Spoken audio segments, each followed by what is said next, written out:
안희정 쇼크 정말 오늘도 충격파가 계속되고 있습니다. 성폭행 의혹에 대한 수사가 시작됐다고 하는데 수사가 시작됐다는 보도가 있고 내사가 시작됐다는 보도가 있는데 수사와 내사는 다릅니까? 같습니까? 그러니까 수사 전 단계 내사라고 보시면 돼요. 그러니까 그저께 광의의 수사. 그저께 사실 김지은 그 당시에 이제 수행비서 시절에 안희정 지사에게 이제 8개월 동안 한 4차례 정도 성폭행을 당했다라는 정말 충격적인 폭로가 있었죠.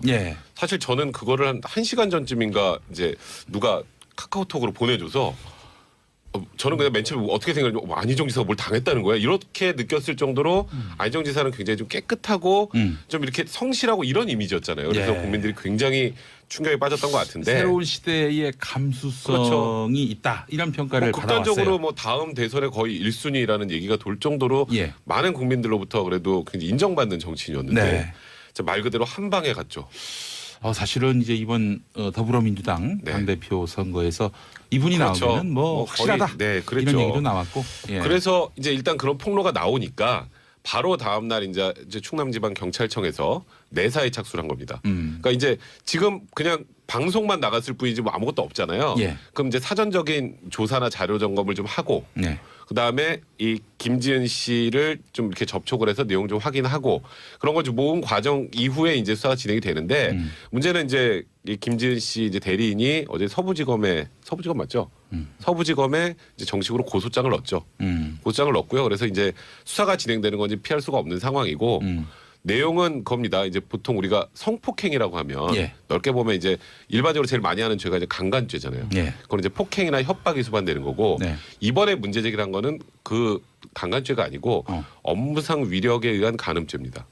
좀 어렵죠. 근데 우리가 알고 있기는 성폭행을 당했다로 알고 있는데 강간이 아닌 겁니까? 네, 아닙니다. 그러니까 제목이 아니에요. 그러니까 이게 뭐냐면 이제 우리가 아는 일반적인 강간죄로 처벌하지 못하는 그런 공백이 있잖아요. 생각을 해보면 이렇게 지위가 높은 사람이 그 지위와 권위를 이용해서 실제로 때리거나 협박은 안 했는데 좀 이 사람의 의사에 반해서 성관계를 갖는 경우 이런 걸 처벌하는 죄가 업무상 위력에 의한 간음죄예요. 그렇군요. 그러니까 위력이라는 게 힘입니다. 힘. 내가 파워. 만약에 이분이 나한테 성관계를 요구했는데 내가 거절했을 경우 예를 들어서 잘릴 수 있겠다. 이익이 없어지겠다. 지금 요즘에 나오는 미투의 대부분이 이 권력형 성범죄 이게 대부분이 업무상 위력에 의한 간음죄입니다. 그렇다면 이윤택 감독에게 피해를 입었다는 여성들도 그것도 만약에 이제 그 공소시효 안쪽에 있는 것 아니면 그다음에 고소기간 도과되지 않은 것, 그러니까 친고죄 폐지된 2013년 6월 19일 이후나 아니면 그 전에 상습 성추행으로 볼 수 있는 것들이 있으면 그것도 업무상 위력에 의한 추행이나 간음이 될 수 있는 거죠. 그렇군요. 위력이 있고 또 위계가 있는데 이거 어제 양지열 변호사 나와서 위력과 위계는 완전히 다른 것이다. 완전 다르죠. 한자도 다르는 것이다. 근데 이거를 위계를요 위계 질서할 때 위계로 알고 계시는 분이 많더라고요. 그 위계 질서가 아니고 속임수라고 생각하시면 됩니다. 쉽게 위조할 때 위. 속이는 거. 이런 거죠. 폭행 협박보다 이제 강간죄는 폭행 협박에서 있잖아요. 폭행보다 한 단계 낮은 게 위력, 협박보다 한 단계 낮은 게 위계라고 하는데 예를 들면 이거 정말 예예요. 안희정 지사가 일단 전 지사는요. 안희정 전 지사가 이제 김지은 비서하고 이제 뭐 이렇게 관계를 맺기 전에 예입니다. 만약에 안희정 지사가 야, 너 내 말 안 들으면 또 자른다. 이러면 이건 위력에 들어가는 거고. 위력. 이쪽 그렇게 보시면 되고. 그게 아니라 야, 너 내 말 잘 들으면 나중에 4년 후에 나 청와대 들어가면 같이 들어가는 거야. 그러니까 이렇게 얘기하면 그 위계. 이런 식으로 보시면 돼요. 그러니까 약간 유혹이나 유인 요건 이제 위계 쪽으로 보시면 되는 거고 그리고 약간의 협박성 멘트가 들어가면 위력으로 보시면 돼요. 아주 쉽게 그냥 예를 들어서 말씀드립니다. 그런 말을 안 하더라도 그런 느낌을 갖게끔 만드는. 그러니까 그게 이제 문제인데 그러니까 이제 김지은 씨 인터뷰 전문을 제가 꼼꼼히 봤는데 일단 뭐 폭행 협박했다는 얘기는 없어요. 그러니까 이제 수사기관도 강간죄 얘기는 안 하는 거 아니겠습니까? 근데 다만 이제 범죄가 성립될 수 있는 그 부분은 뭐냐면 내가 이러시면 안 된다고 그랬는데 말을 한번 했다는 거예요. 그런데 지사님이기 때문에 내가 거부할 수 없었다. 그러면서 평소에 안희정 전 지사가 본인에게 너는 내 비서고 수행비서니까 내 얘기를 들어야 된다. 남들이 다 노라고 해도 너는 예스라고 해도 이런 얘기를 평소에 했다고 이제 본인이 얘기를 하지 않습니까? 그러니까 거부할 수가 없었다. 그 사람은 지사고 나는 이 수행비서 이런 얘기를 합니다.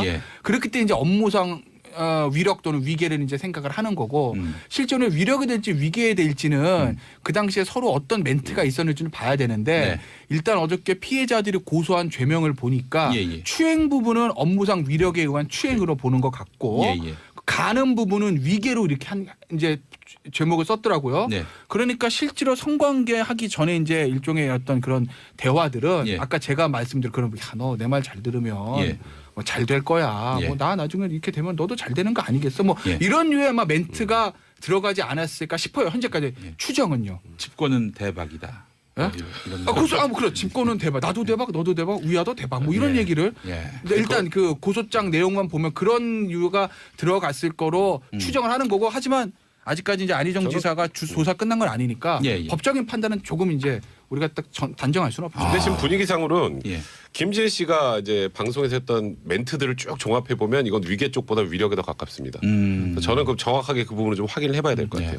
자, 이정열 전 판사님, 저는 사실 궁금한 게 이게 무슨 서로 간에 어떤 대화가 오갔는지, 뭐 문자가 주고받은 거면은 그게 확실한 증거가 되겠지만은 그냥 뭐 대화 속에서의 그런 소통들을 그 법정에다가 증거로 내세울 수는 없는 거 아닙니까? 그냥 기억에 의존해서 하는 건데 이거를 이제 가해자가 악용, 오용할 가능성은 없을까요? 그럴 수 있죠. 그러니까 뭐 녹음을 하지 않고서야 무슨 말이 오갔는지. 지금 아까 이제 김태현 변호사님께서 아주 정확하게 지적을 해주셨는데 네. 이제 그 위력 업무상 위력이라고 하는 거에 대해서 정의를 대법원이 내리고 있는 게 있어요. 네. 98년도에 나온 이게 막 리딩 케이스 같은 판례인데 여기에 네. 보면은 이제 이 위력이라고 하는 이 업무상 위력에 있어서 위력이라고 하는 게 피해자의 자유 의사를 제압하기에 충분한 세력. 그러니까 이게 무슨 말이냐면 강간 같은 경우에는 성폭행 같은 경우에는 예. 피해자의 한 거를 불능하게 그러니까 저항을 어렵게 하거나 못하게 하거나 아예 뭐 아니면 어렵게 하는 곤란하게 하는 그런 정도 수준을 요구하는데 이 업무상 위력에 의한 성범죄에 있어서는 그냥 자유 의사를 억압할 정도면 충분하다라는 거예요. 근데 이런 게 어느 때냐면은 이런 경우가 판례에 의하면 유형적이든 무형적이든 묻지도 않고 폭행 협박뿐만 아니라 사회적, 경제적, 정치적인 지위나 권세를 이용하는 것도 가능하다. 예. 예, 이렇게 표현하고 있거든요. 예, 예. 그러니까 문제는 이제 일단 지위 자체가 지사고 비서다 이것만으로도 지금 여기에 포섭이 되게 돼 있어요. 그렇죠. 지금. 두 사람이 어떤 대화를 나눴는지 그건 근데 중요하지 문제는 않고. 이제 중요한 건 뭐냐면 예.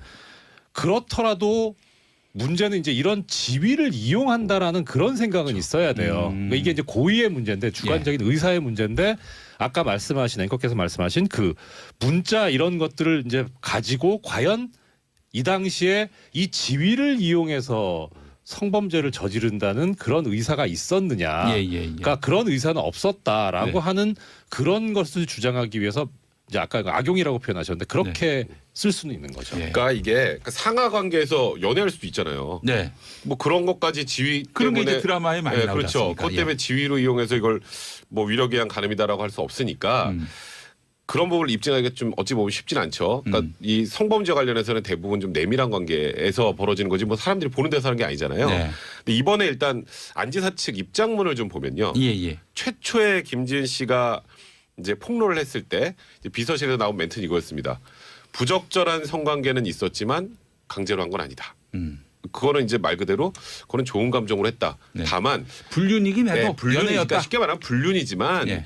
이거는 강제로 한 거 아닙니다. 였는데 안 지사가 그 다음 날 이제 새벽에 예. 입장을 내놨죠. 비서실의 얘기는 잘못됐다. 근데 비서실의 얘기는 잘못됐다는데 구체적으로 그 다음에는 없어요. 그러니까 안 지사 얘기는 그래 내가 업무상 지위를 이용해서 부적절하게 이건 범죄 행위에 해당한 걸 했다라는 의미인지 네.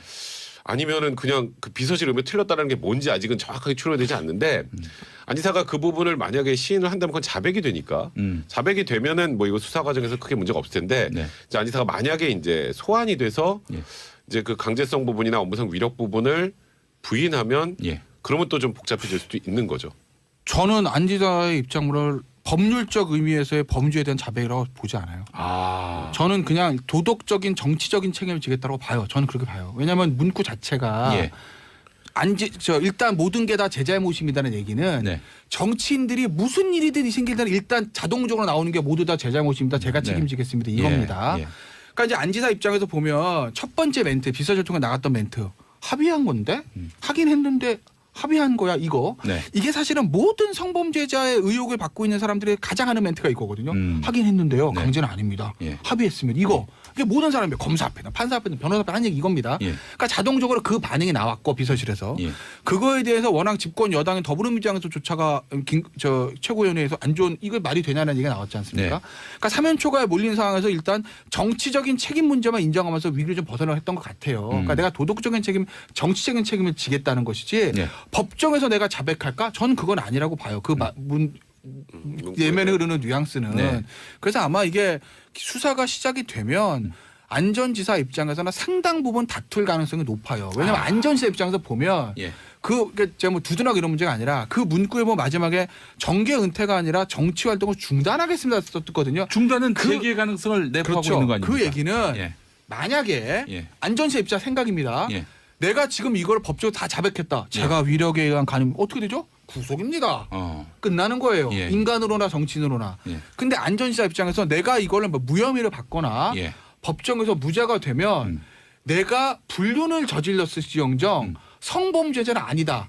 그렇다고 보면 혹시 나중에 재기할 수도 있지 않을까라는 생각을 하는 것 같아요 지금. 그래서 아마 정치활동 중단이라는 단어를 쓰는 것이고 네.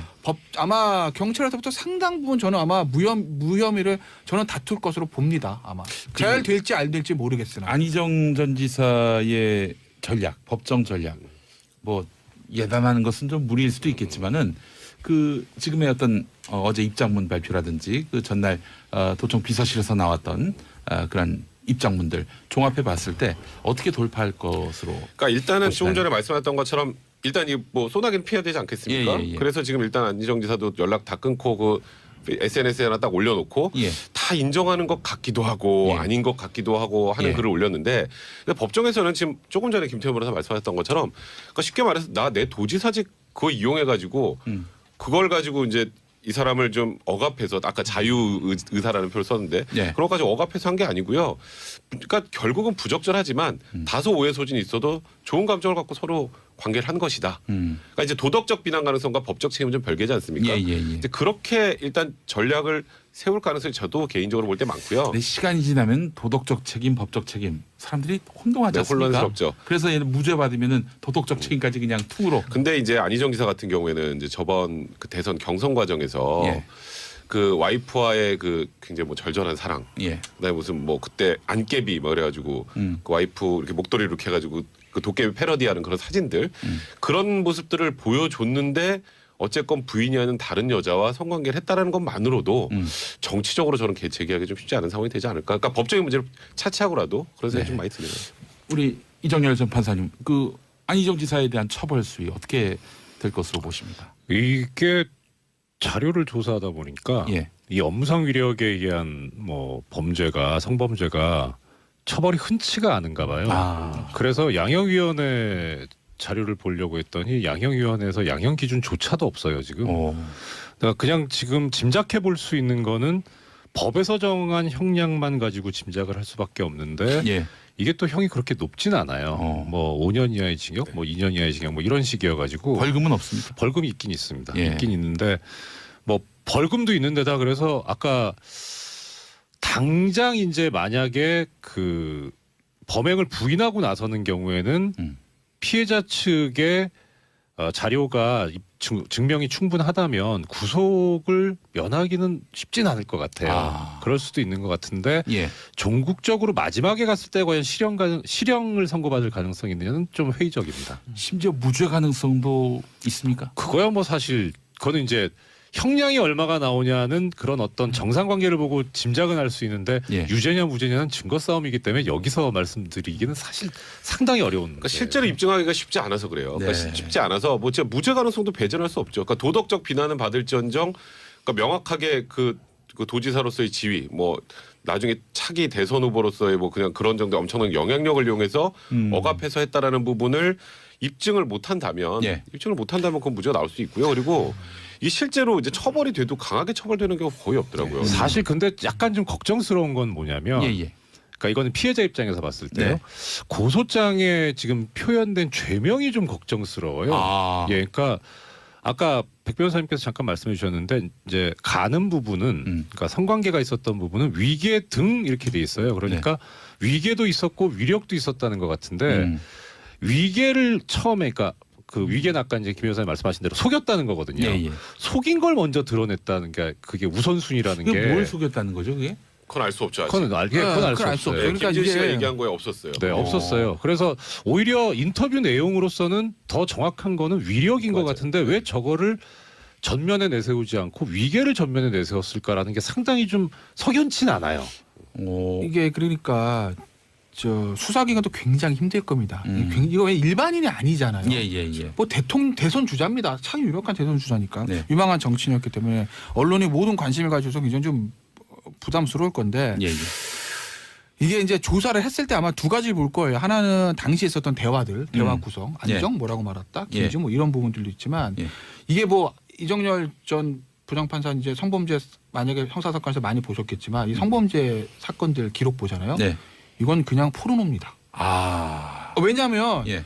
당시에 어떻게 성관계를 가졌는지 구체적으로 나올 수밖에 없어요. 그 과정들을 봤을 때 이게 정말 합의돼서 좋아하는 사람들이지 아니면 강제로 하는 것이 어느 정도 추적할 수가 있잖아요. 제가 방금 자세히 말씀드린 그렇지만 그렇기 때문에 당시에 안희정 전 지사하고 김지은 씨가 어떤 형태의 어떤 관계를 맺은지까지를 굉장히 자세하게 넣을 수밖에 없거든요. 그러면 저기 2차 피해로도 이어질 가능성이 그러니까 그게 뭐 높겠네요. 공개되는 이게 건 언론에 아니니까. 노출돼 버리면 언론 이제 노출되지 아니, 않죠. 그래도 그거 예. 다시 거론되고. 근데 이제 여자 입장에서는 그런 예. 것들을 말하는 게 굉장히 힘들죠. 예. 근데 수사기관 입장에서는 예. 피해자 말만 듣고 또 무조건 할 수 있는 부분은 아니니까 네.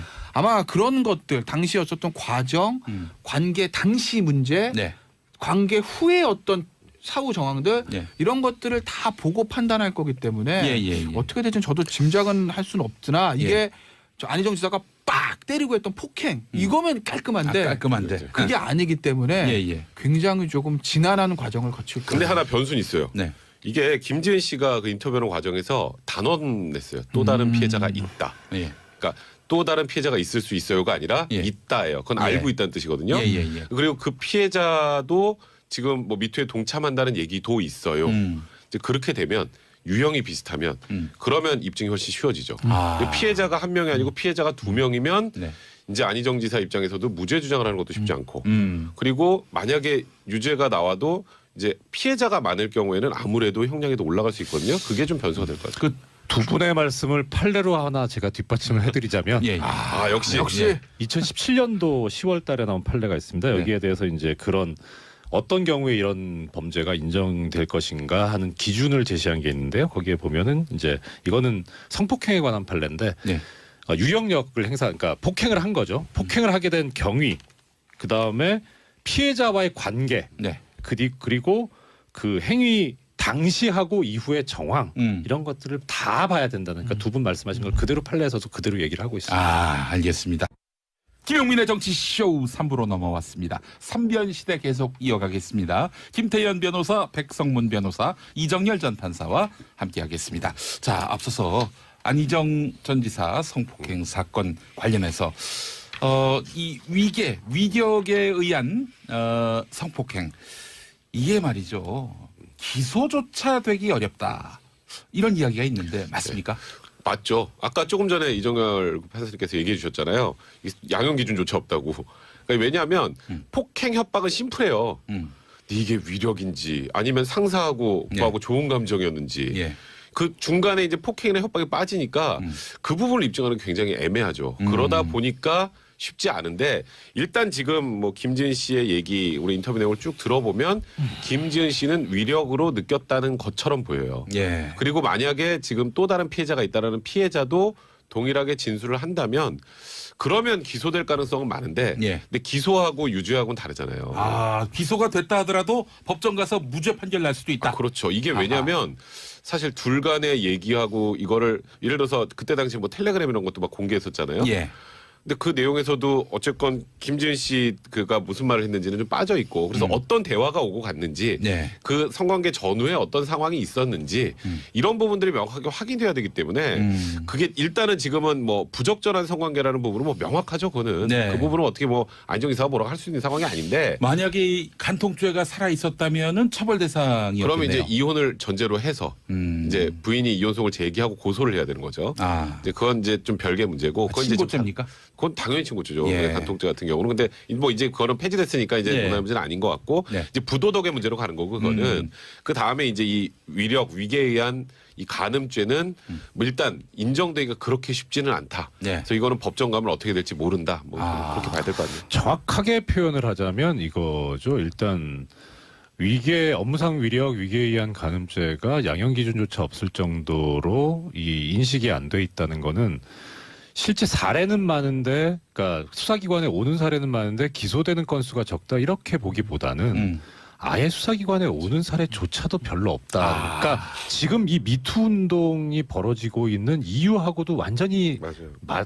맥이 다 있는 거예요. 그러니까 피해자 입장에서는 이거를 드러내자니 일단 드러내는 것 자체도 어려울 뿐만 아니라 드러낸 이후에도 본인이 어떤 보호를 받는 게 아니라 피해를 받기 때문에 그 업무상 위력이라는 게 결국 자기의 업무상 지위 상급자를 가지고 얘기를 해야 되는 건데 자기의 생계를 걸어야 되는 그런 문제가 생길 수도 있으니까 네. 오히려 세상이 드러내기가 힘들었다는 거죠. 그래서 자기 얼굴도 드러낼 정도면은 뭐 보통 용기를 낸 것이 아니니까. 그렇죠. 예. 그러니까 이 미투 운동이 되게 중요하고 확산되고 우리가 많이 같이 해야 된다는 이유가 이 통계상으로도 나오는 겁니다. 이 업무상 위력 위계에 의한 간음 자체가 그렇게 처벌 사례가 없었다는 그게 이걸 반증하는 거죠. 제가 꼭 말씀드리고 싶은 게 예. 지금 최근에 이제 미투 운동을 쭉 보면 예. 대부분 사례가 비슷하잖아요. 예, 예, 그죠? 예.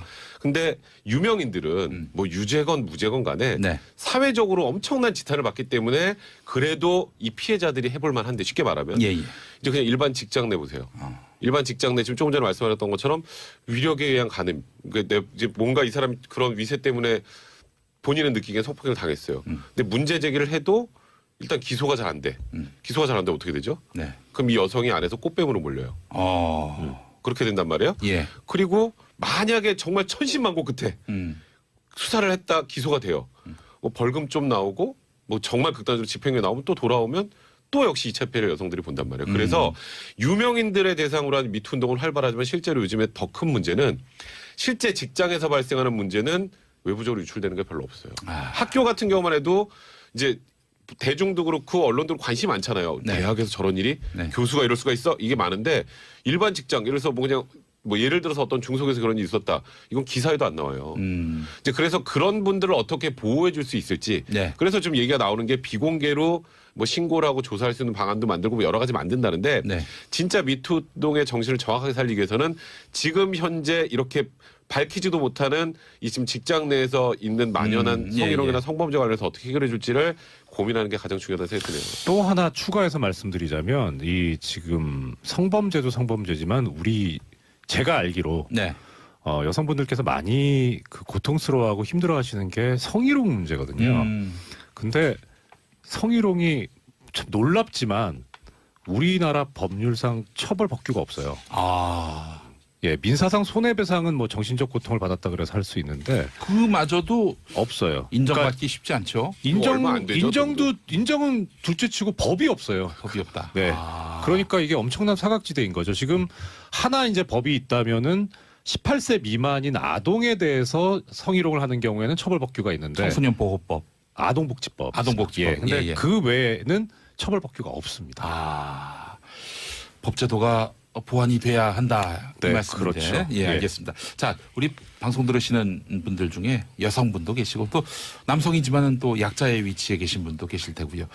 자, 이 어디선가 또 위험에 처할 수 있는 분들을 위해서 만약 피해 상황에 처했을 경우 성폭력 피해를 입었을 경우 어떻게 대처해야 할지 법률적으로 좀 조언 좀 해주시겠습니까? 그러니까 빨리 신고하는 게 가장 좋아요. 신고 어디다? 이제 수사기관에. 수사기관, 경찰. 네, 그리고 네. 여성단체가 도움을 청하는 것도 마찬가지고. 왜냐하면 이제 이게 강간죄라는 게 변호사들도 사실 힘들고 판사도 힘들고 검사도 힘들고 왜냐하면 방 안에 예.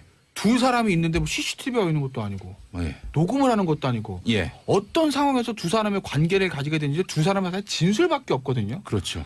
그러니까 그 진술을 계속 조사를 받으면서 진술이 미묘하게 변하지 않나 누구 말이 더 말이 되나 신빙성 이걸 따져볼 수밖에 없다고요. 예. 그러니까 굉장히 어렵습니다. 수사하기도 어렵고 변호하기도 어렵고 판단하기도 어려워요. 네.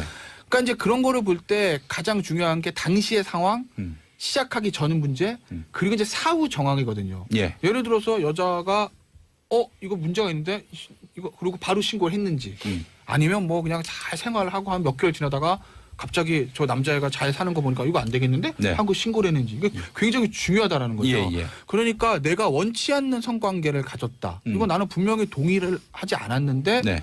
약간의 유형력이 동반돼서 억지로 이렇게 했다라고 하게 되면 바로 신고하시는 게 맞죠. 네. 그 부분을 또 제가 김태현 변호사님 말씀을 판례로 뒷받침하고 그냥 서로 뒷받침하고 있습니다. 76년도에 좀 오래된 판례인데 이것도 이제 리딩 케이스입니다. 여기에서 이제 뭐라고 하고 있냐면 이게 방송으로 하기는 좀 적절치 않은 용어들이 좀 나올 수는 있는데 뭐 순화해 주십시오. 나오니까 이 남녀간의 정사를 내용으로 하는 뭐 이런 성관계, 강제추행이 뭐 이런 그 간음 등의 범죄에 있어서는 행위 성질상 당사자 사이에서는 극비리에 또는 외부에서 알기 어려운 상태에서 감행되는 게 보통이다. 예. 그러니까 이때 피해자 이외에는 어떤 물적 증거나 직접적인 목격 증인 등의 증언을 기대하기가 어려운 사정이 있는 건 맞다. 네. 그러니까 이런 범죄는 피해자가 이 피해 전말에 대해서 하는 증언을 토대로 하고 그다음에 범행의 전후 사정에 관한 재반 증거를 종합해서 예. 그래서 범행이 있었는지 여부를 판단을 해야 된다. 이런 기준을 제시하고 있습니다. 그것도 역시 애매모호하네요. 예, 그렇죠. 근데 이제 뭐 사례를 쭉 한 판례 한 몇십 개들 이렇게 쭉 봐서 보면 네. 이것이 있습니다. 그러니까 가장 중요하게 생각하는 게 그거예요. 뭐 혹자들은 이제 얘기하는데 뭐 반항하지 않았으면은 무죄 받는 게 말이 되냐. 가해자가. 예. 근데 그건 상당히 좀 과장된 거고요.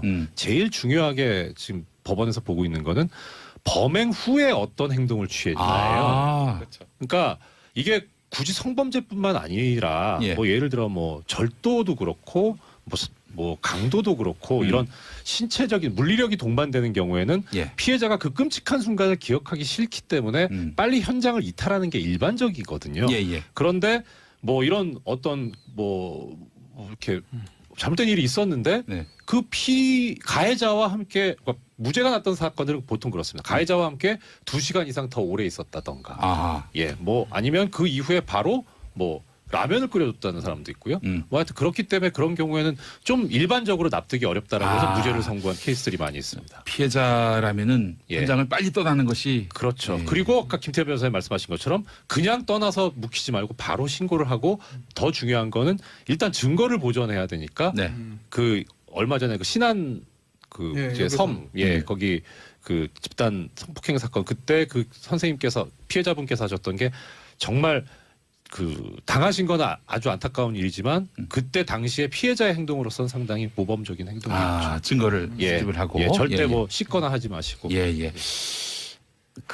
이런 우려를 하는 남성분도 봤어요. 무고를 당할까봐. 그렇죠. 뭐 아까 우리 백성원 변호사님 말씀하셨지만은 사내 연애를 했는데 남성이 네. 뭐 상사예요. 또 여성은 이제 그보다는 직급이 좀 아래에 있고 네. 그러다 이제 둘이 잘 연애하다가 만약에 사이가 안 좋아져서 뭐 그런 상황이 발생한다. 심지어 간통하다가 걸리면 그 간통한 상대방이 날 성폭행했다라고 주장하는 경우도 있어요. 그 무고는 굉장히 많은데, 예. 근데 저는 보통 보면 이게 무고가 밝혀진 거 요즘에 이 소위 말하는 뭐 카카오톡인 이런 서로 내용 있죠. 문자 메시지나 이런 거 예. 그런 거를 보면 대충 알아요. 그러니까 그게 이제 말씀드렸던 것처럼 뭔가 강제적이거나 억압된 상황이었으면 좋은 말이 쉽게 서로 안 나가잖아요. 그러니까 상대방 입장에서도 네. 그게 많이 중요한 것 같고 그 다음에 이제 무언가 성폭행이 있었다라고 하는 시점 조금 전에 말씀하셨던 것처럼 그 이후에 둘이 어떻게 지냈는지는 그 회사면 예를 들어서 회사 내 목격자들은 많이 있을 거 아니에요. 예. 그런 부분으로 이제 어느 정도는 해소가 되죠. 근데 다만 이제 걱정하는 분들은 이게 성관계 성폭행이라는 게 둘만 있을 때 은밀하게 진행이 되는 경우가 많기 때문에 목격자가 없잖아요. 어떤 상황으로 진행이 됐는지 그러다 보니까 간혹 이제 무고로 정말 자기는 성폭행한 적이 없는데 처벌을 받는 경우도 간혹은 있습니다. 이제 그런 부분은 이제 수사기관에서 잘 정리를 해줘야죠. 예, 이 정황을 갖고 따질 수밖에 없다. 이런 말씀이고요. 알겠습니다. 뭐 무고도 없어야 하고요. 성폭행 가해도 없어야 하고요. 맞습니다. 예, 우리 사회가 법정의가 살아 숨쉬는 사회가 됐으면 좋겠습니다. 자, 6548번 쓰시는 분 딸 가진 아빠로서 요즘 직장 내 성폭력 사례를 보면 정말 걱정됩니다. 진짜 이 세상 딸 가진 아빠들은 미투 운동에 동참해야 합니다라고 하셨고요. 서진영님 삼변과 용비 어떤 예능보다도 재밌는 그림이라고 하셨는데 제가 우리 세 분께 너무 쫄아 있습니다. 지금. 아이고. 예. 워낙 제가 배우는 자세로 지금 이게 경청하고 있습니다. 이런 말씀 이제 무고에 해당합니다. 알겠습니다. 자, 지금으로부터 일주일 후에 이명박 전 대통령이 검찰에 소환됩니다. 네. 검찰에 소환되지요. 예. 네. 자, MB가 드디어 이제 검찰에 그렇습니다. 불려가는데. 드디어라는 표현을 많이 쓰더라고요. 예. 뭐 MB 측도 대비하고 있었죠? 그렇죠. 어차피 소환이야 뭐 언제냐가 중요했던 거지. 예. 이제 언젠간 뭐 3월 중순 전에는 대략 소환이 될 것이다라는 관측이 있었고, 다만 요즘에 자꾸 처음에 생각했던 것보다 수사가 이렇게 쭉쭉쭉쭉 뻗어나가고 있잖아요. 우리 예, 생각하지도 못했던 삼성에서 소송비도 내줬어? 네. 그러다가 아까 조금 전에 말했던 이팔성 회장 이건 또 뭐야? 뭐 이런 것들이 많이 나오면서 네. 어느 정도 정리가 된 다음에 이명박 전 대통령을 불러야 네. 어쨌건 전직 대통령이니까 소환을 여러 번은 못하니 준비를 다 마쳐야 된다라고 했는데 검찰이 준비를 다 마친 것 같습니다. 네. 이번에 불러서 더는 안 부를 것이다. 검찰이 이러고 있는데 이제 이게 무슨 말입니까? 그러니까 이게? 이제 한 번 부르고 예. 그 다음에 거기서 조사를 웬만큼 끝내고 그 다음에 이제 신병 확보를 하느냐 마느냐에 대한 고민은 좀 할 거예요. 이제 쉽게 신병 말한 확보를 하면 구속영장 청구죠. 그러니까 일반적으로 생각하면 이게 뭐라고 될까요? 전직 대통령이라는 그 타이틀을 제하면 이건 거의 100% 구속영장 청구하는 게 맞죠. 왜냐하면 아주 일례로 예. 김백준 총무기획관이 구속이 돼서 기소가 됐습니다. 예. 근데 거기에 방조범이라고 명시를 했잖아요. 주범은 이명박 전 대통령이라고. 근데 방조범은 구속하고 주범은 구속 안 하는 경우 봤나요? 그리고 그것뿐 아니라 혐의가 어마어마하게 많아요. 지금 뇌물이라고 지금 일단 검찰에서 보고 있는 게 100억 원대가 되죠. 처음에 그냥 특수활동비로 시작했다가 삼성 또 그 소송비 대납 것도 60억까지 올라갔고 거기다가 지금 또 나온 이팔성 회장부터 한 20억 5천만 원 있죠. 예. 또 오늘 보니까 뉴욕제가 또 그 ABC 상사 그 사장 또 뇌물 받았다는 얘기도 빵집. 나오죠. 예. 뭐 계속 나와요. 그 빵집까지 나오니까 지금 이제. 그러니까 이런 상황이라면 뭐 뇌물 액수, 그러니까 지금 현재 검찰이 바라보는 액수까지 고려하면 원칙적으로 영장을 청구하는 게 맞는데, 근데 검찰 입장에서는 지금 어쨌건 전직 대통령 지금 구치소 있잖아요. 박근혜 전 대통령. 예. 근데 전직 대통령 2명을 다 한꺼번에 보내는 게 정치적으로 부담이 된다라는 설계가 그런 있잖아요. 있어요. 있죠. 그때 있죠. 그러니까 이제 그런 부분에 대한 부담을 제외한다면 예. 구속영장 청구하는 게 어찌 보면 너무 당연한 수준이 아닌가 생각됩니다. 영장 청구할 거로 보세요? 글쎄요. 정무적 판단과 법적 판단은 다르겠죠. 그러니까 법적 판단으로 하면은 영장 측이 맞죠. 아니, 100억인데 뇌물 혐의가. 검찰이 뭐하러 정무적 판단까지 합니까? 아니 그러니까 제가 뭐 그렇게 하라는 얘기가 아니라 그러니까 지금 검찰 내부에서 이제 구속 수사론과 불구속 수사론, 예. 그다음에 야당 말고 이제 여당 쪽의 정치권의 기류도 불구속 수사론, 구속 수사론 좀 양분돼 있다는 거 아니겠어요? 어느 네. 정도 차이는 좀 있겠지만 예. 아마 그런 부분들이겠죠. 이게 제가 봤을 때는 뭐 증거인멸에 우려 도주는 없는 것 같고 뭐 어디 도망가겠습니까? 증거는 다 있는데요, 뭐. 네. 근데 문제는 범죄 아니 혐의가 이제 우려하는 분도 있어요. 혹시 뭐 동남아나 중동으로 가시는 거 아닌가? 출국금지 걸어야 되니까. 걸어야죠. 네. 예. 그러니까 이제 범죄 혐의만 보면 뇌물이 지금 혐의가 100억이잖아요. 다른 건 다 떠나잖아요. 혐의가. 예. 그러니까 이명박 전 대통령 지금 기류로 봐서 이걸 자백할 것 같지는 않고 일단 그 변호인들의 기류를 제가 취재를 해보면 일단 아니다 우리는 부인이다라는 전략을 쓰는 것 같은데 그 부인했을 경우에 아마 다툼의 여지가 있으면 방어권 얘기를 하겠죠. 네. 검찰 입장에서 보면 뇌물 100억의 증거가 어느 정도 확실하다고 볼 거고 네. 그러면 그 혐의는 뭐 구속하는 게 맞죠. 당연히 구속해야죠. 근데 다만 전직 대통령이기 때문에 2명을 동시에 이게 좀 껄쩍지근한데 뭐 이런 판단들. 네. 그게 이제 그 판단을 하느냐 안 하느냐 이 차이지 죄만 깔끔하게 보면 네. 그러면 그건 구속사유예요. 우리 이정열 전 판사님이 사실은 신기가 있는 분입니다. 이 구속 전망은 대부분 맞췄어요. 예. 김태현 변호사님이 한 세수입니다.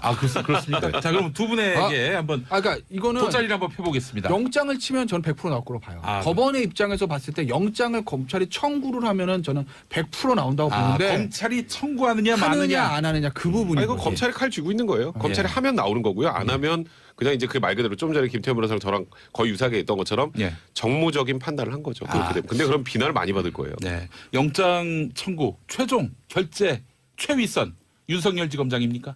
총장이죠. 검찰총장. 문무일 검찰총장. 총장. 자, 그러면은 검찰이 청구할 것 같습니까? 그건 모르겠어요, 저도. 그 다음 주에 나와서 예측 한번 해볼게요. 다음 주에. 다음 주 왜냐면 9시 반 수요일 9시 반 소환이니까 예. 저희가 아마 이 토크 한 변씩 할 때 뭐 항상 조사를 커피 마시고 조사 시작할 때거든요. 예. 당장 내일 소환된다면. 좀 보시죠. 여기서 너무 몸살이 발 한번 살짝 빼네. 예. 자, 우리 이정열 전 판사님. 그러면 당연히 뭐 영장 청구하고 발부되는 거죠. 아. 이거는 아까 이제 김 변호사님께서 그 말씀하셨는데 예. 도주 우려, 예. 증거인멸의 우려도 뭐 일단 공범이 있고 하니까 증거의 우려도 없다 할 수 없는데 도주 우려 같은 경우에는 지금 예를 들어서 뇌물만 놓고 보면 예. 우리 양형 기준상 5억 원 이상일 때 최하가 7년이거든요. 예. 그럼 이렇게 중형이 선고될 것 같으면 도주 우려가 있다고 보는 게 예, 영장 패키지로 가죠 원래 기준이에요. 패키지로. 예, 그러니까 그 당의 피의자가 진짜 그야말로 뭐 주거가 일정하고 직업이 확실해서 뭐 이거는 도주 우려가 없다고 판단할 때 그거인 거고 일단 첫 번째 기준은 그겁니다. 형이 얼마나 선고될 거냐. 실형 선고 예상되면 도주 우려가 있다고 보는 게 네. 지금 이제 영장 발부 기준이거든요. 예, 예. 그러니까 도주 우려는 있어요 최소한. 근데 문제는 이제 아까 말씀하신 정무적 뭐 건데 이게 저는 정무적인 부분은 잘은 모르지만 이렇게 어떻게 생각하냐면 이렇게 했을 때 국민적인 비난을 받을 수 있겠느냐. 근데 오히려 저는 박근혜 피고인을 구속하는 게 더 욕을 먹을 가능성이 크냐, 이명박 전 대통령을 구속했을 때 욕을 먹을 가능성이 크냐 했을 때 박근혜 피고인 쪽이거든요. 그럼에도 불구하고 했는데 네. 뭐 굳이 이번에 몸을 살릴 필요가 있을까? 아, 저는 도주 우려가 매우 심각하다고 생각하는 게 워낙 이 그 차명 소유가 많아가지고 예. 많죠. 차명 소유가 많아서. 아 근데 참 아이러니한 건 뭐 기사를 보니까 돈이 없어서 변호인단을 못 구한다. 근데 어제 정두원 전 의원 나와서는 네. 아이 그거는 거짓말이다. 아니까요. 그건 당연히 거짓말이죠. 그게 퇴근 그 전 얘기 의원도. 아니에요. 그러니까 저기 이 변호사 비용을 대납해 주기로 한 사람이 아직 확답을 안 했다. 그래서 못 구하고 있다. 야 예리하십니다. 그러니까 그게 돈이 없어서가 앞에 게 그거잖아요. 내 돈이 없어서가 아니고 돈이 없었어. 전해주기로 한 분의 돈이 없어서. 예.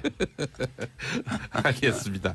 자 그래요. MB 소환을 앞두고 이상득 전 의원이 네, 오늘 오늘. 소환된 모양이죠? 근데 이제 마지막으로 다지게 하는 거죠. 검찰 입장에서는. 검찰은 지금 조금 전에 김 변호사도 얘기했던 것처럼 거의 모든 증거를 다 들고 있어요. 이게 이렇게 얘기해 보죠. 그러니까 지금 MB 측근이라는 사람들이 검찰 조사를 받고 그 전에 과거에 2008년 특검 때 다 부인했던 사람 지금 다 인정하죠. 네. 그 왜 그럴 것 같아요? 아 이번 정권이 바뀌었으니까 인정해야지가 아니고 아 이거 명백한 객관적 물증이 나오는데 거기서 어떻게 계속 모른다라고 해요. 그래서 그런 거예요. 끈 그러니까 떨어졌기 때문에 이제 MB 끈 떨어져서가 아니 끈 떨어졌다고 막 저 사람 이제 끈 떨어졌으니까 하자가 아니라 예. 아니 본인도 처벌받아야 되는데요. 이 사람들도 지금 다 기소되고 구속되고 하잖아요. 예. 그 윗선을 얘기하지 않으면 내가 최윗선으로 몰릴 수 쉽게 있다. 말하면 덤탱이 쓸 수도 있는 거고 거기다가 이렇게 물적 증거가 명확하게 나와 있으면 그게 영포빌딩 지하 2층에서 네. 검찰이 압수수색하고 난 이후부터 확 변하고 생각지도 않은 이런 지금 뭐 아까 말한 소송비 대납이니 예. 뭐 뉴욕제가 이런 게 다 나오잖아요. 빵집 같은 게 이렇게 예. 나오잖아요. 이제 예. 그러니까 예. 이거는 객관적으로 움직일 수 없는 증거 때문에 인정하는 거지 그냥 말 그대로 그냥 배신이라고 생각하면 안 된다는 생각이죠. 이게 이런 거죠. 그러니까 이상득 전 의원을 소환하는 그런 부분들은 네. 이명박 대통령의 혐의 중에서 삼성 뇌물죄 같은 거야. 먼저 돈 흐름 자체가 이제 다스에서 웨이킹 거프로 왔다 갔다 한 거는 그렇다 치고 실질적으로 현물의 이 돈가방이 움직이는 것들의 물리적인 종착지는 이상득 전 의원이거든요. 예를 들면 김소남 전 의원의 공천원금 같은 거고 이상득 전 의원 갖다 줬다라는 게 이제 전달했다라는 게 예. 김백준 전 기획관의 진술이고 그다음에 저 이팔성 메모에서는 22억도 SD 8억 이상주 14억 이거 아니겠습니까? 예. SD 8억 이상득 전 의원 줬다는 거예요. 이상주 14억도 본인이 가방을 받아서 이상득 전 의원이 전달해 줬다는 거거든요. 네. 그러니까 물리적 종착지는 현금으로 온 건 이상득 전 의원이라는 거죠. 이씨 일간의 딜레마에 빠질 겁니다. 형이냐 정직 대통령이냐. 예? 검찰은 실질적으로 그 당시에 이명박 캠프의 좌장은 이상득 전 의원이고 물리적으로 이상득 전 의원이 받았지만 그게 이상득 전 의원을 꿀꺽한 게 아니라 MB랑 쉐어했다. 초선은 MB와 어떤 허락을 받아서 공모했다. 뭐 이렇게 보는 걸 거예요. 최순실 박근혜 전 대통령 관계처럼. 근데 그 관계보다 좀 더 돈독하겠죠. 형제고 또 네. 그냥 형도 아니고 완전 파워 있는 정치인이니까. 예. 그런데 지금 이명박 전 대통령 지금 반응은 나 안 받았는데? 나 돈 안 받았어. 나 몰라. 그 돈 나한테 안 와서 이거 아니겠습니까? 예. 그러니까 이상득 전 의원한테 어이. 당신이 그럼 꿀꺽한 거야? 당신이 다 들어가시려고? 어떡하려고? 네. 동생한테 쉐어 안 해서 이걸 묻겠죠. 그래서 아마 이상득 전 의원을 마지막으로 지금 얘기를 하는 거예요. 예, 알겠습니다. 뭐 대략 MB 이제 소환 일주일 남겨놓고 검찰은 이제 막바지 단계에 이른 것 같은데 자 우리 김태현 변호사님이 이제 특종을 하나 또 가져오셨다고 했는데 없어요. 저희와 2부 3부 사이에 광고 나갈 때 저희가 좀 들었습니다. 좀 예. 듣다가 갑자기 시작이 됐죠. 예, 그래요. 그 요즘에 그 식용 종이 사업에 또 일가견. 그러니까 실제로 말하면 저기 지금 이명박 전 대통령의 소환이 생각보다 좀 늦어진 거죠. 한 일주일 정도 늦어진 거예요. 예. 한 3월 초 예상을 했는데 그 늦어진 이유들 중에 가장 큰 이유가 이제 이팔성 비망록 때문이거든요. 그러니까 검찰 입장에서는 이게 방송용 하지만 얻어 걸린 겁니다. 가봤더니 먹고 있네. 이건 뭐지? 그 뺏었더니 뭘 뭐라? 드세요? 그러면서 이제 네. 자 그렇다면 이제 그 거기- 특종이라고 하는 게 그 비망록에 뭐가 적혀있냐? 그러니까 이팔성 비망록에 수많은 것들이 적혀 있다는 거예요. 사람 이름이 적혔다는 말씀을 뭐 하실 것 같기도 그러니까 하고. 이팔성이 그러니까 본인이 이제 누구한테 뭐 얼마씩 주고 이런 것들 일이 좀 적혀 있었다는 건데, 예, 그것들을 뭐 그런 거죠. 뉴스가 될 만한 사람, 뉴스가 될 만한 사람한테 네. 줬을 거 아, 아니겠어요? 제가 예. 사람 이름은 몰라요. 예, 근데 어떤 직군에 있는 사람들이 있는지는 알아요. 네. 어디 소속인지도 아시고. 뭐 어떤 직군들, 예. 뭐 어떤 직군, 여의도에 계신 분들이 좀 있다는 얘기는 제가 들었어요. 벼락이 쳤을 때 막 예. 몸에 맞을 수 있는 또 뭘 달고 계신 분들. 뭐 어쨌든 예. 알겠습니다. 그러니까 어쨌든 이팔성 전 회장이 여러 가지 힌트 이제 뭐 좋네요. 여기저기 좀 뭐 이게 저 본인이 입장에서 후원하는 그런 내역들이 좀 있는데 네. 근데 이제 검찰 입장에서는 예. 액수가 아주 다액이 아니고 그리고 지금 소액. 정치자금법이 다 공소시효가 이미 거의 다 지났기 때문에 아마 이제 입건을 안 하는 건데 네. 막 그런 분들 때문에 조금 그 주저하고 있는 소환이 좀 늦어진 거고 네. 또 하나는 네.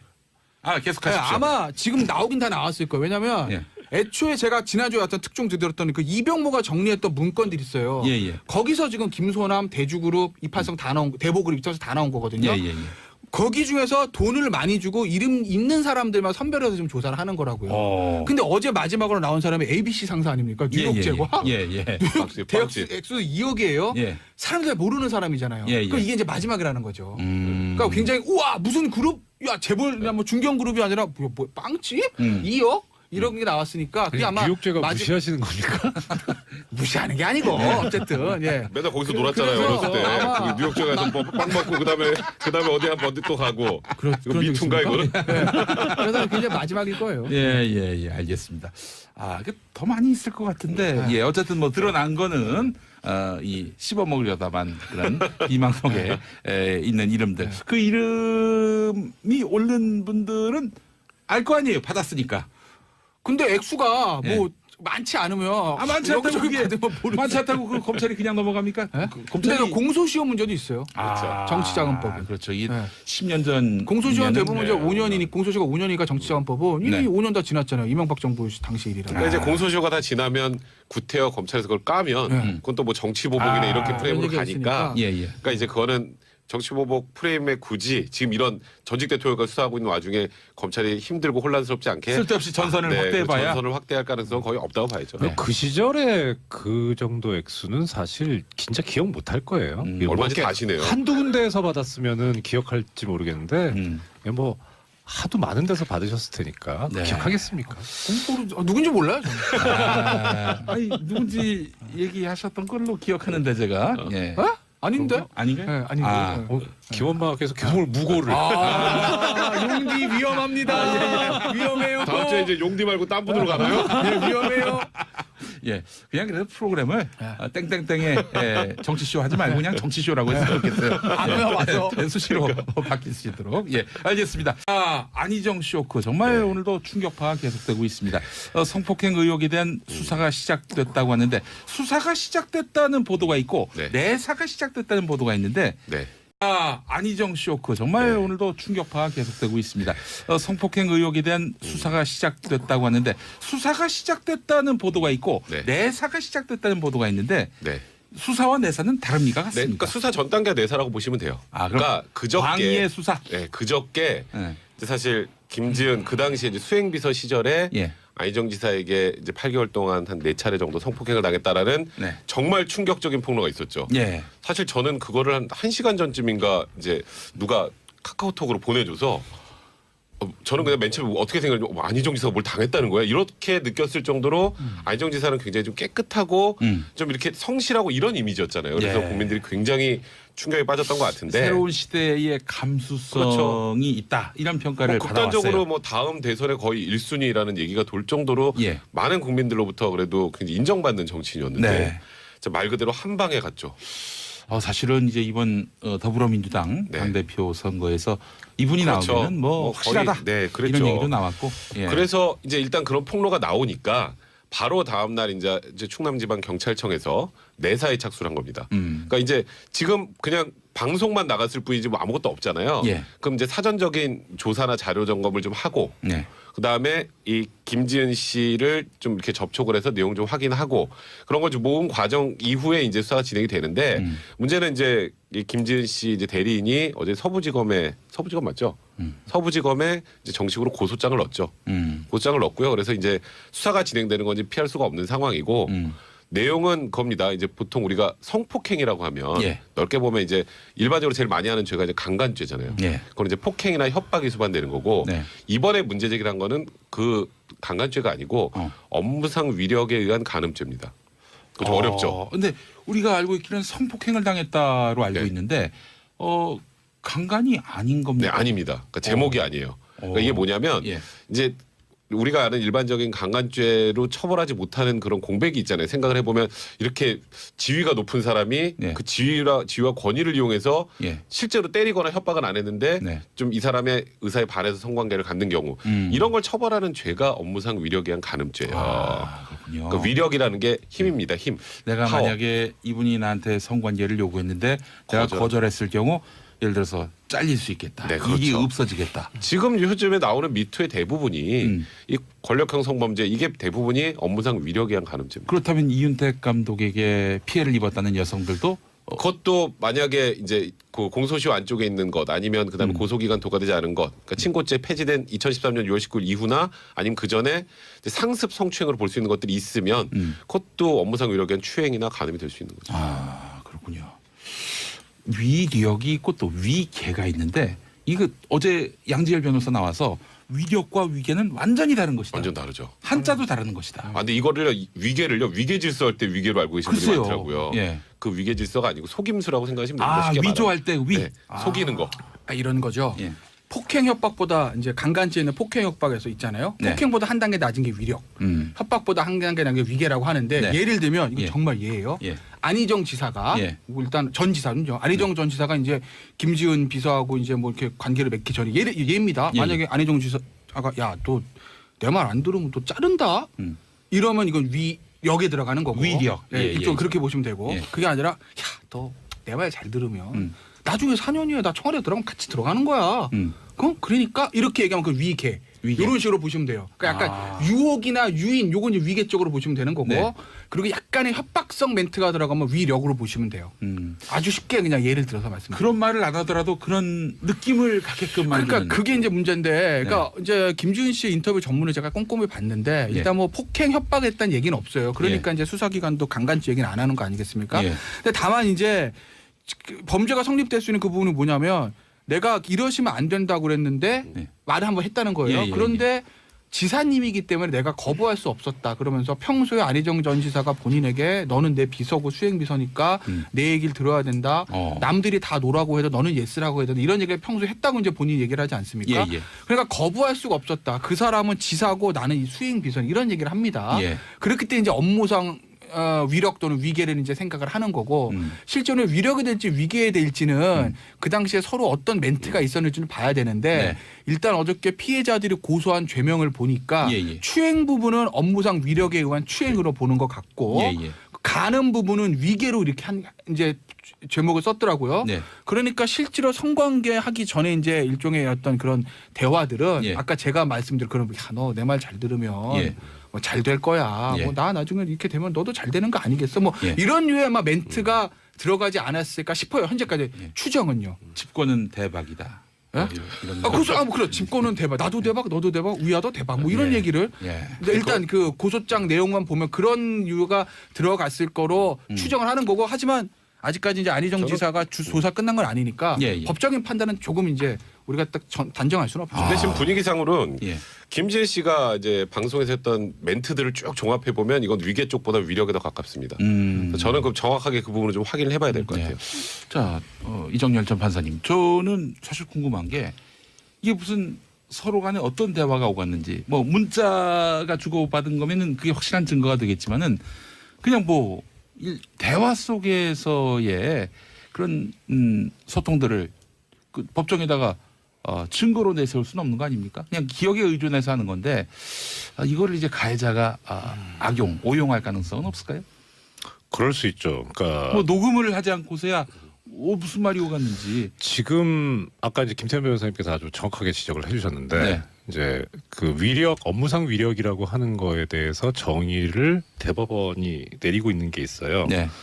98년도에 나온 이게 막 리딩 케이스 같은 판례인데 여기에 보면은 이제 이 위력이라고 하는 이 업무상 위력에 있어서 위력이라고 하는 게 피해자의 자유 의사를 제압하기에 충분한 세력. 그러니까 이게 무슨 말이냐면 강간 같은 경우에는 성폭행 같은 경우에는 피해자의 한 거를 불능하게 그러니까 저항을 어렵게 하거나 못하게 하거나 아예 뭐 아니면 어렵게 하는 곤란하게 하는 그런 정도 수준을 요구하는데 이 업무상 위력에 의한 성범죄에 있어서는 그냥 자유 의사를 억압할 정도면 충분하다라는 거예요. 근데 이런 게 어느 때냐면은 이런 경우가 판례에 의하면 유형적이든 무형적이든 묻지도 않고 폭행 협박뿐만 아니라 사회적, 경제적, 정치적인 지위나 권세를 이용하는 것도 가능하다.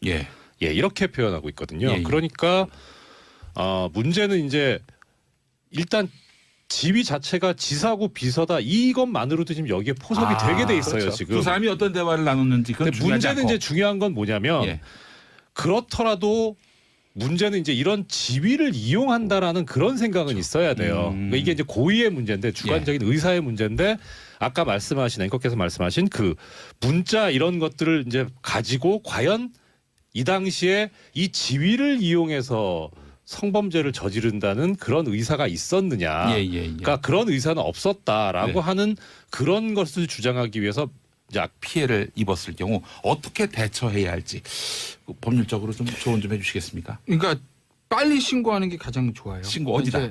수사기관에. 수사기관, 경찰. 그리고 여성단체 도움을 청하는 것도 마찬가지고. 왜냐하면 이제 이게 강간죄라는 게 변호사들도 사실 힘들고 판사도 힘들고 검사도 힘들고 왜냐하면 방 안에 두 사람이 있는데 뭐 CCTV가 있는 것도 아니고 녹음을 하는 것도 아니고 어떤 상황에서 두 사람의 관계를 가지게 되는지 두 사람의 진술밖에 없거든요. 그렇죠. 그러니까 그 진술을 계속 조사를 받으면서 진술이 미묘하게 변하지 않나 누구 말이 더 말이 되나 신빙성 이걸 따져볼 수밖에 없다고요. 그러니까 굉장히 어렵습니다. 수사하기도 어렵고 변호하기도 어렵고 판단하기도 어려워요. 그러니까 이제 그런 거를 볼 때 가장 중요한 게 당시의 상황 시작하기 전 문제 그리고 이제 사후 정황이거든요. 예를 들어서 여자가 이거 문제가 있는데 이거 그리고 바로 신고를 했는지 아니면 뭐 그냥 잘 생활을 하고 한 몇 개월 지나다가 갑자기 저 남자애가 잘 사는 거 보니까 이거 안 되겠는데 하고 신고를 했는지 이게 굉장히 중요하다라는 거죠.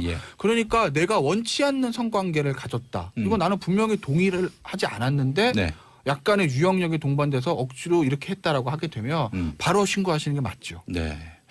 그 부분을 또 제가 김태현 변호사님 말씀을 판례로 뒷받침하고 그냥 서로 뒷받침하고 있습니다. 76년도에 좀 오래된 판례인데 이것도 이제 리딩 케이스입니다. 여기에서 이제 뭐라고 하고 있냐면 이게 방송으로 하기는 좀 적절치 않은 용어들이 좀 나올 수는 있는데 뭐 순화해 주십시오. 나오니까 이 남녀간의 정사를 내용으로 하는 뭐 이런 성관계, 강제추행이 뭐 이런 그 간음 등의 범죄에 있어서는 행위 성질상 당사자 사이에서는 극비리에 또는 외부에서 알기 어려운 상태에서 감행되는 게 보통이다.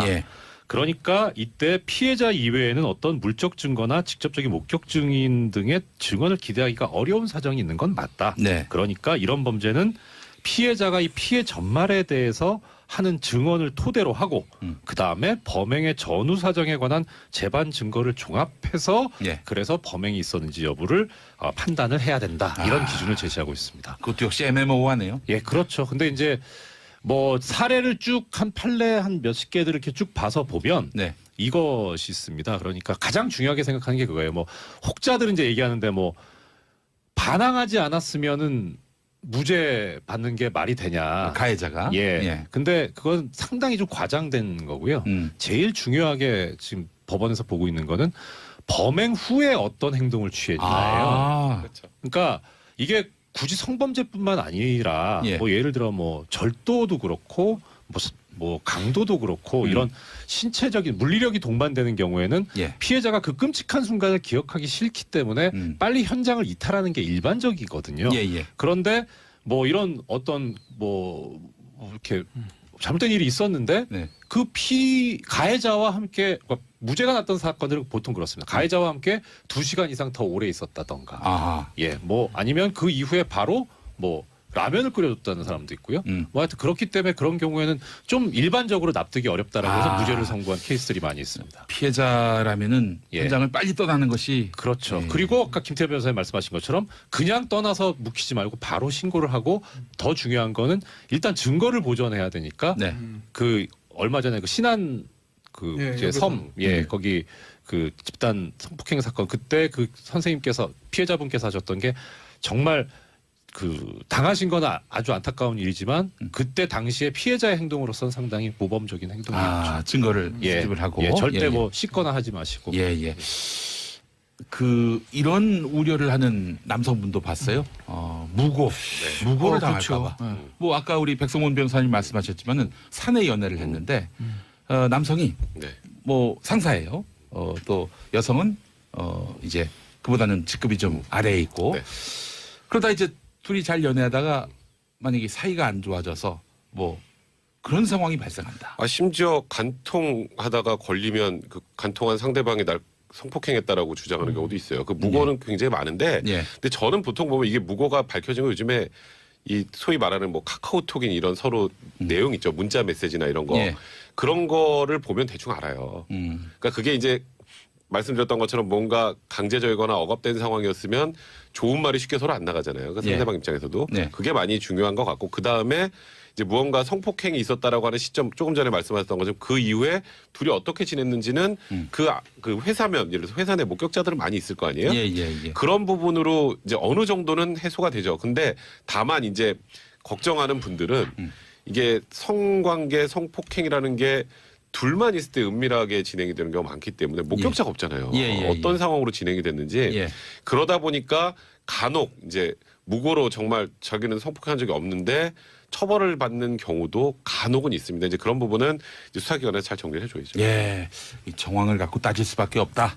이런 말씀이고요.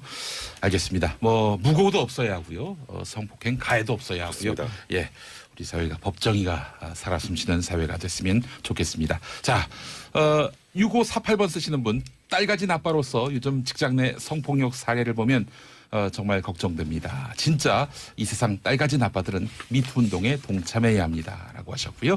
서진영님 삼변과 용비 어떤 예능보다도 재밌는 그림이라고 하셨는데 제가 우리 세 분께 너무 쫄아 있습니다. 지금. 워낙 제가 배우는 자세로 지금 경청하고 있습니다. 이런 말씀 이제 무고에 해당합니다. 알겠습니다. 자, 지금으로부터 일주일 후에 이명박 전 대통령이 검찰에 소환됩니다. 네. 검찰에 소환되지요. 예. 네. 자, MB가 드디어 이제 검찰에 그렇습니다. 불려가는데. 드디어라는 표현을 많이 쓰더라고요. 예. 뭐 MB 측도 대비하고 있었죠? 그렇죠.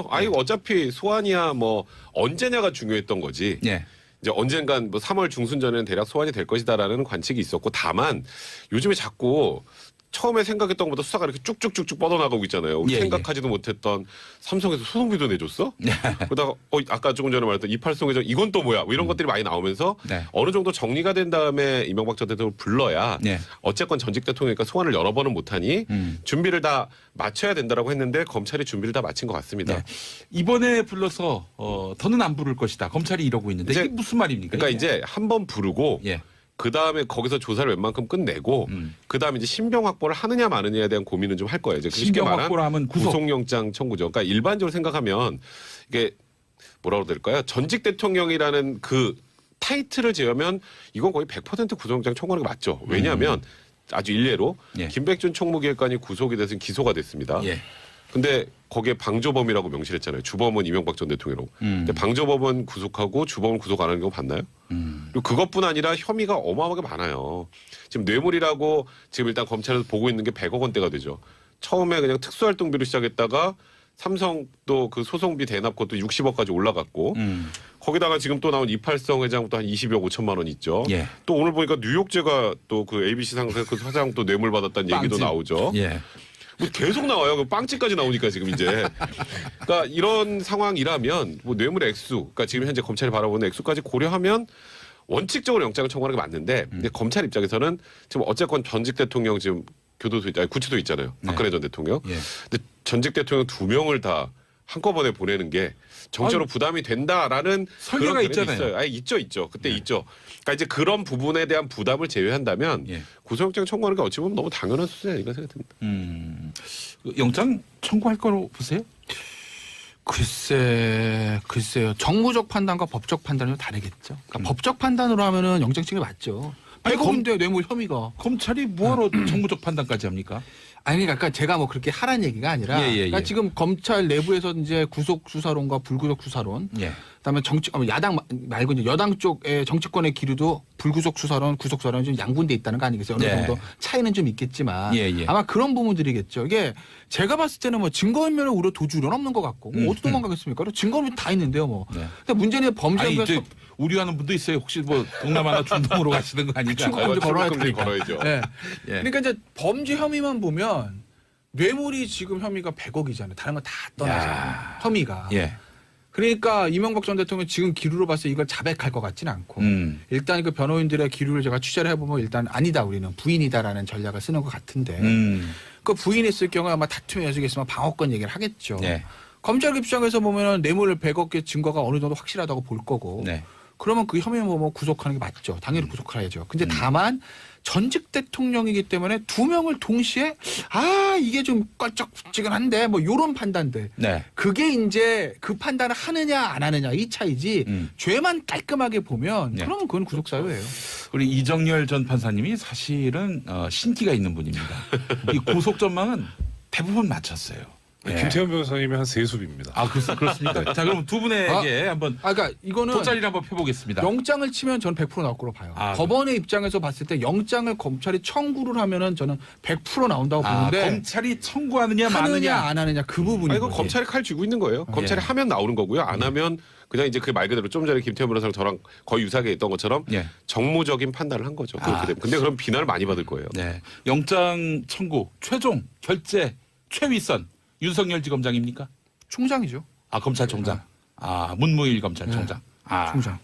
자, 그러면은 검찰이 청구할 것 같습니까? 그건 모르겠어요, 저도. 그 다음 주에 나와서 예측 한번 해볼게요. 다음 주에. 왜냐면 9시 반 수요일 9시 반 소환이니까 저희가 아마 이 토크 한변시대 할 때 뭐 한참 커피 마시고 조사 시작할 때거든요. 당장 내일 소환된다면. 좀 보시죠. 여기서 너무 몸살이 발 한번 살짝 빼네. 자, 우리 이정열 전 판사님. 그러면 당연히 뭐 영장 청구하고 발부되는 거죠. 이거는 아까 이제 김 변호사님께서 그 말씀하셨는데 도주 우려, 증거인멸의 우려도 뭐 일단 공범이 있고 하니까 증거의 우려도 없다 할 수 없는데 도주 우려 같은 경우에는 지금 예를 들어서 뇌물만 놓고 보면 우리 양형 기준상 5억 원 이상일 때 최하가 7년이거든요.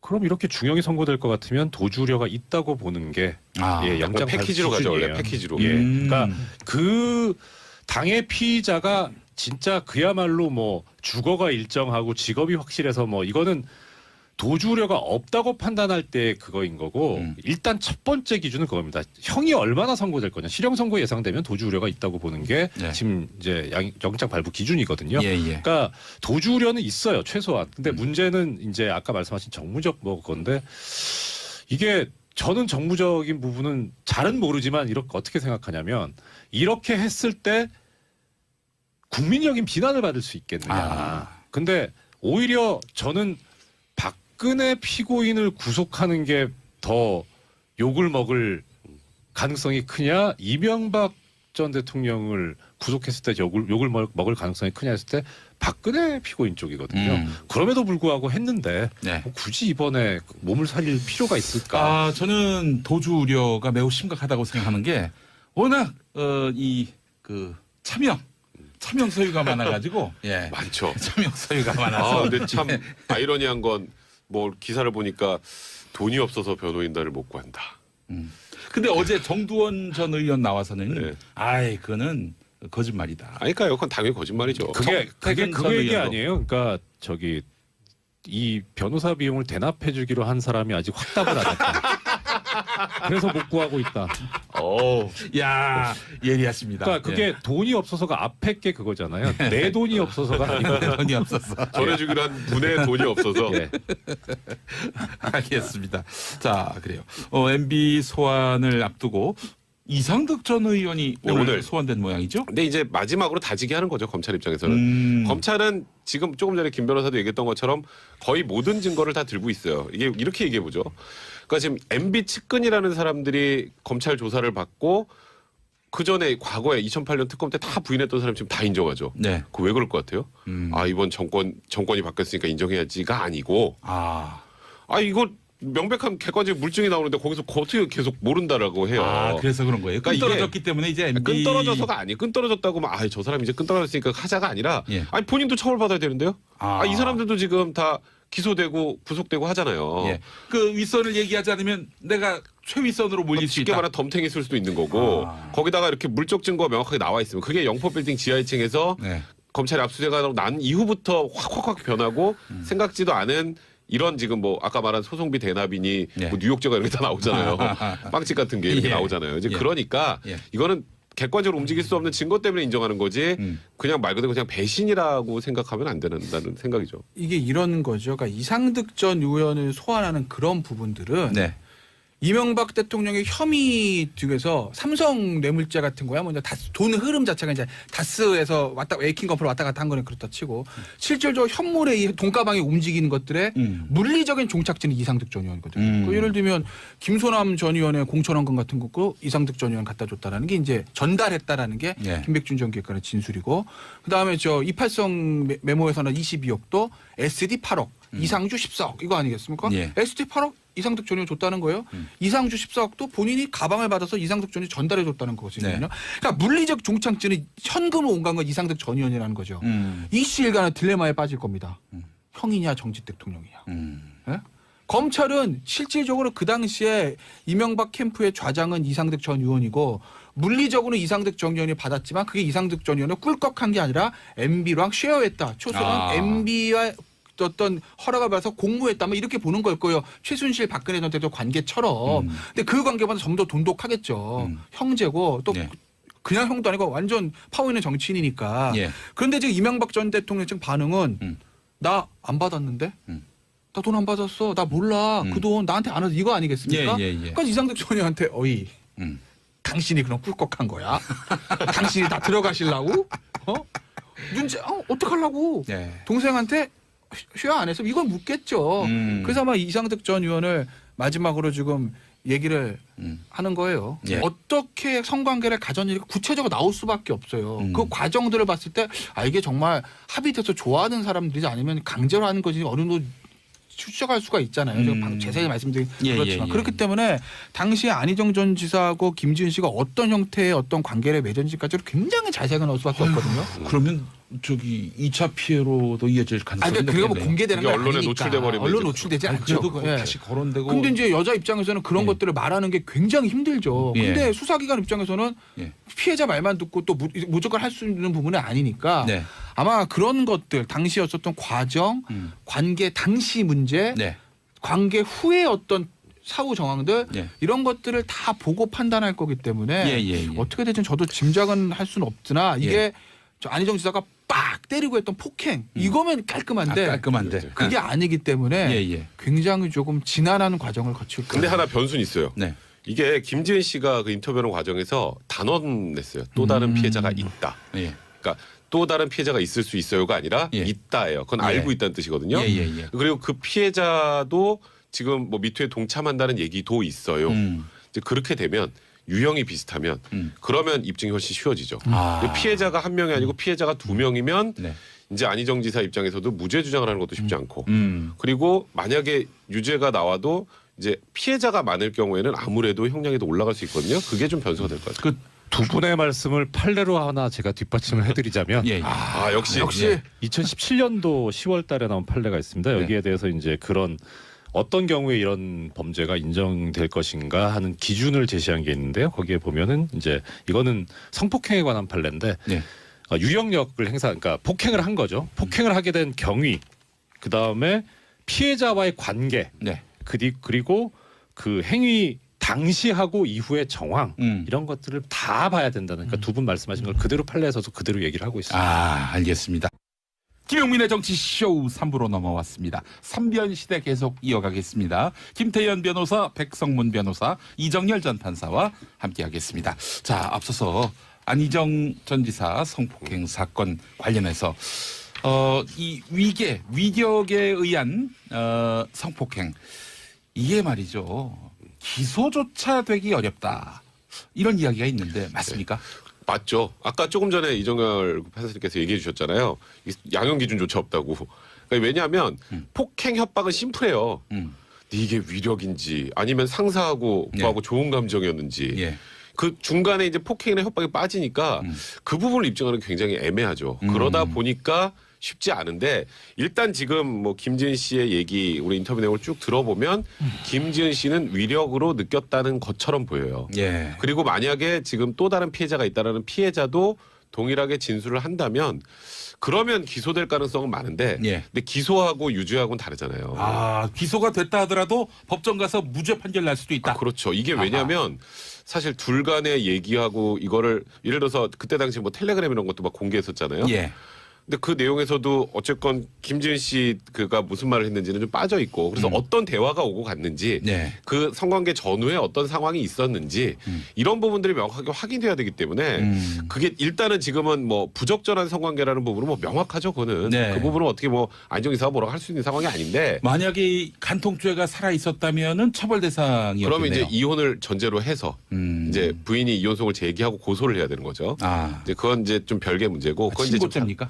그건 당연히 친고죄죠. 간통죄 같은 경우는. 근데 뭐 이제 그거는 폐지됐으니까 이제 문화의 문제는 아닌 것 같고 이제 부도덕의 문제로 가는 거고 그거는 그 다음에 이제 이 위계에 의한 이 간음죄는 뭐 일단 인정되기가 그렇게 쉽지는 않다. 그래서 이거는 법정 가면 어떻게 될지 모른다. 뭐 그렇게 봐야 될 것 같네요. 정확하게 표현을 하자면 이거죠. 일단 업무상 위력 위계에 의한 간음죄가 양형 기준조차 없을 정도로 이 인식이 안 돼 있다는 거는 실제 사례는 많은데, 그러니까 수사기관에 오는 사례는 많은데 기소되는 건수가 적다 이렇게 보기보다는 아예 수사기관에 오는 사례조차도 별로 없다. 그러니까 지금 이 미투 운동이 벌어지고 있는 이유하고도 완전히 맥이 다 있는 거예요. 그러니까 피해자 입장에서는 이거를 드러내자니 일단 드러내는 것 자체도 어려울 뿐만 아니라 드러낸 이후에도 본인이 어떤 보호를 받는 게 아니라 피해를 받기 때문에 그 업무상 위력이라는 게 결국 자기의 업무상 지위 상급자를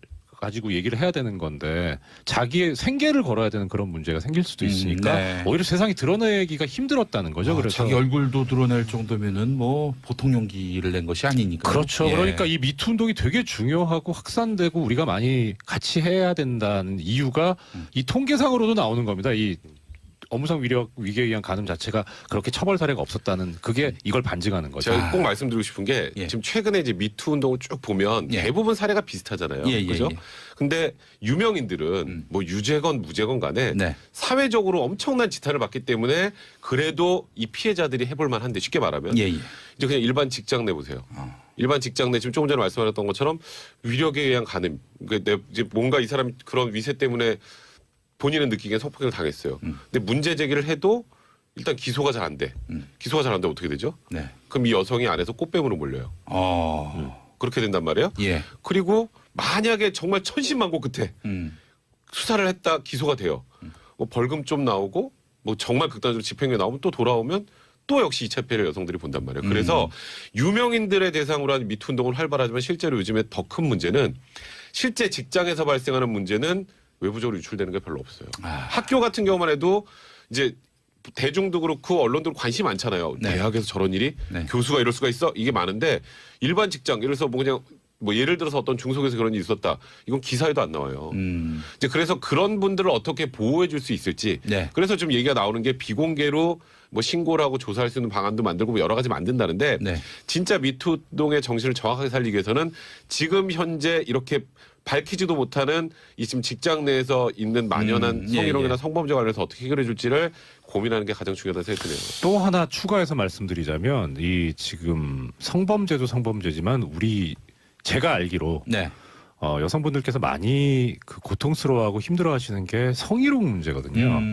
근데 성희롱이 참 놀랍지만 우리나라 법률상 처벌 법규가 없어요. 아, 예, 민사상 손해배상은 뭐 정신적 고통을 받았다 그래서 할 수 있는데 그마저도 없어요. 인정받기 쉽지 않죠.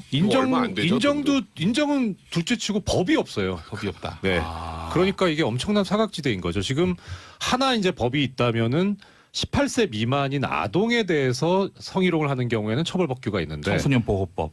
아동복지법. 아동복지법. 예. 근데 예. 그 외에는 처벌 법규가 없습니다. 아, 법제도가 보완이 돼야 한다. 이 네, 말씀인데. 그렇죠. 예, 예. 알겠습니다. 자, 우리 방송 들으시는 분들 중에 여성분도 계시고 또 남성이지만은 또 약자의 위치에 계신 분도 계실 테고요.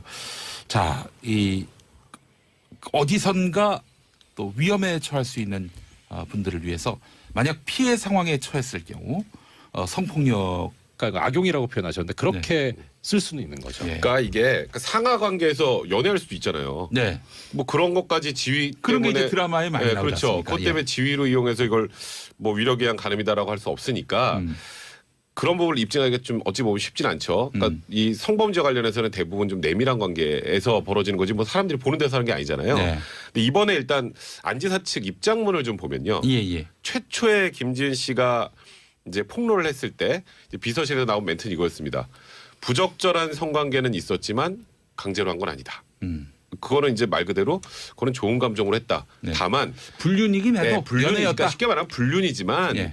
이거는 강제로 한 거 아닙니다. 였는데 안지사가 그 다음 날 이제 새벽에 예. 입장을 내놨죠. 비서실의 얘기는 잘못됐다. 근데 비서실 얘기는 잘못됐다는데 구체적으로 그 다음에는 없어요. 그러니까 안지사 얘기는 그래 내가 업무상 지위를 이용해서 부적절하게 이건 범죄 행위에 해당한 걸 했다라는 의미인지 네. 아니면은 그냥 그 비서실 의미에 틀렸다는 게 뭔지 아직은 정확하게 추론되지 않는데 안지사가 그 부분을 만약에 시인을 한다면 그건 자백이 되니까 자백이 되면은 뭐 이거 수사 과정에서 크게 문제가 없을 텐데 네. 이제 안지사가 만약에 이제 소환이 돼서 예. 이제 그 강제성 부분이나 업무상 위력 부분을 부인하면 예. 그러면 또 좀 복잡해질 수도 있는 거죠. 저는 안지사의 입장문을 법률적 의미에서의 범죄에 대한 자백이라고 보지 않아요. 아. 저는 그냥 도덕적인 정치적인 책임을 지겠다고 봐요. 저는 그렇게 봐요. 왜냐하면 문구 자체가 예. 일단 모든 게 다 제 잘못입니다는 얘기는 네. 정치인들이 무슨 일이든 생길 때는 일단 자동적으로 나오는 게 모두 다 제 잘못입니다. 제가 네. 책임지겠습니다. 이겁니다. 예. 예. 그러니까 이제 안지사 입장에서 보면 첫 번째 멘트 비서실 통해 나갔던 멘트 합의한 건데 하긴 했는데 합의한 거야 이거. 네. 이게 사실은 모든 성범죄자의 의혹을 받고 있는 사람들이 가장 하는 멘트가 있거든요. 하긴 했는데요. 네. 강제는 아닙니다. 예. 합의했으면 이거. 이게 모든 사람이 검사 앞에나 판사 앞에나 변호사 앞에 한 얘기 이겁니다. 예. 그러니까 자동적으로 그 반응이 나왔고 비서실에서 예. 그거에 대해서 워낙 집권 여당인 더불어민주당에서조차가 최고위원회에서 안 좋은 이거 말이 되냐는 얘기가 나왔지 않습니까? 네. 그러니까 사면 초과에 몰린 상황에서 일단 정치적인 책임 문제만 인정하면서 위기를 좀 벗어나려 했던 것 같아요. 그러니까 내가 도덕적인 책임, 정치적인 책임을 지겠다는 것이지 예. 법정에서 내가 자백할까? 저는 그건 아니라고 봐요. 그 예면에 흐르는 뉘앙스는. 네. 그래서 아마 이게 수사가 시작이 되면 안전지사 입장에서는 상당 부분 다툴 가능성이 높아요. 왜냐하면 안전지사 입장에서 보면 예. 제가 뭐 두둔하고 이런 문제가 아니라 그 문구에 뭐 마지막에 정계 은퇴가 아니라 정치 활동을 중단하겠습니다 썼거든요. 중단은 재개 가능성을 내포하고 그렇죠. 있는 거 아닙니까? 그 얘기는 예. 만약에 예. 안전지사 입장 생각입니다. 예. 내가 지금 이걸 법적으로 다 자백했다. 제가 위력에 의한 가늠 어떻게 되죠? 구속입니다. 끝나는 거예요. 예. 인간으로나 정치인으로나. 예. 근데 안전지사 입장에서 내가 이거를 뭐 무혐의를 받거나 예. 법정에서 무죄가 되면 내가 불륜을 저질렀을지언정 성범죄자는 아니다. 그렇다고 보면 혹시 나중에 재기할 수도 있지 않을까라는 생각을 하는 것 같아요 지금. 그래서 아마 정치활동 중단이라는 단어를 쓰는 것이고 네. 아마 경찰에서부터 상당 부분 저는 아마 무혐의를 저는 다툴 것으로 봅니다. 아마 잘 될지 안 될지 모르겠으나. 안희정 전 지사의 전략, 법정 전략, 뭐 예단하는 것은 좀 무리일 수도 있겠지만은 그 지금의 어떤 어제 입장문 발표라든지 그 전날 도청 비서실에서 나왔던 그런 입장문들 종합해 봤을 때 어떻게 돌파할 것으로. 그러니까 일단은 보시나요? 조금 전에 말씀하셨던 것처럼 일단 이 뭐 소나기는 피해야 되지 않겠습니까? 예. 그래서 지금 일단 안희정 지사도 연락 다 끊고 그 SNS에 하나 딱 올려놓고 예. 다 인정하는 것 같기도 하고 예. 아닌 것 같기도 하고 하는 예. 글을 올렸는데 근데 법정에서는 지금 조금 전에 김태현 변호사 말씀하셨던 것처럼 그러니까 쉽게 말해서 나 내 도지사직 그거 이용해 가지고 그걸 가지고 이제 이 사람을 좀 억압해서 아까 자유의사라는 표를 썼는데 예. 그런 것까지 억압해서 한 게 아니고요. 그러니까 결국은 부적절하지만 다소 오해 소진이 있어도 좋은 감정을 갖고 서로 관계를 한 것이다. 그러니까 이제 도덕적 비난 가능성과 법적 책임은 좀 별개지 않습니까? 예. 이제 그렇게 일단 전략을 세울 가능성이 저도 개인적으로 볼 때 많고요. 근데 시간이 지나면 도덕적 책임, 법적 책임 사람들이 혼동하지 네, 않습니까? 혼란스럽죠. 그래서 얘는 무죄 받으면은 도덕적 책임까지 그냥 퉁으로. 근데 이제 안희정 지사 같은 경우에는 이제 저번 그 대선 경선 과정에서 예. 그 와이프와의 그 굉장히 뭐 절절한 사랑, 예. 그다음에 무슨 뭐 그때 안깨비 뭐 그래가지고 그 와이프 이렇게 목도리 이렇게 해가지고 그 도깨비 패러디하는 그런 사진들 그런 모습들을 보여줬는데 어쨌건 부인이 하는 다른 여자와 성관계를 했다라는 것만으로도 정치적으로 저는 제기하기 좀 쉽지 않은 상황이 되지 않을까. 그러니까 법적인 문제를 차치하고라도 그런 생각이 좀 많이 듭니다. 우리 이정열 전 판사님, 그 안희정 지사에 대한 처벌 수위 어떻게 될 것으로 보십니까? 이게 자료를 조사하다 보니까 예. 이 업무상 위력에 의한 뭐 범죄가 성범죄가 처벌이 흔치가 않은가 봐요. 그래서 양형위원회 자료를 보려고 했더니 양형위원회에서 양형 기준조차도 없어요 지금. 그러니까 그냥 지금 짐작해 볼 수 있는 거는 법에서 정한 형량만 가지고 짐작을 할 수밖에 없는데 예. 이게 또 형이 그렇게 높진 않아요.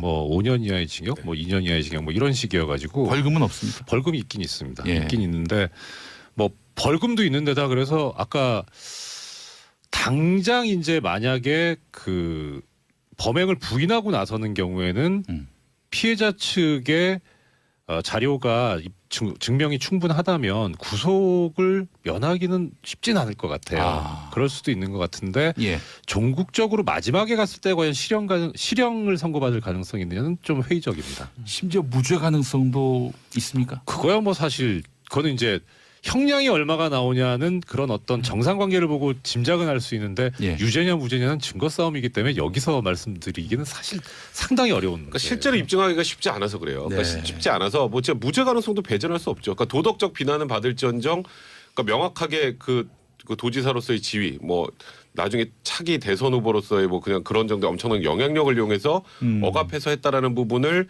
입증을 못한다면, 예. 입증을 못한다면 그건 무죄가 나올 수 있고요. 그리고 이 실제로 이제 처벌이 돼도 강하게 처벌되는 경우가 거의 없더라고요. 사실 근데 약간 좀 걱정스러운 건 뭐냐면. 예. 그러니까 이거는 피해자 입장에서 봤을 때요. 네.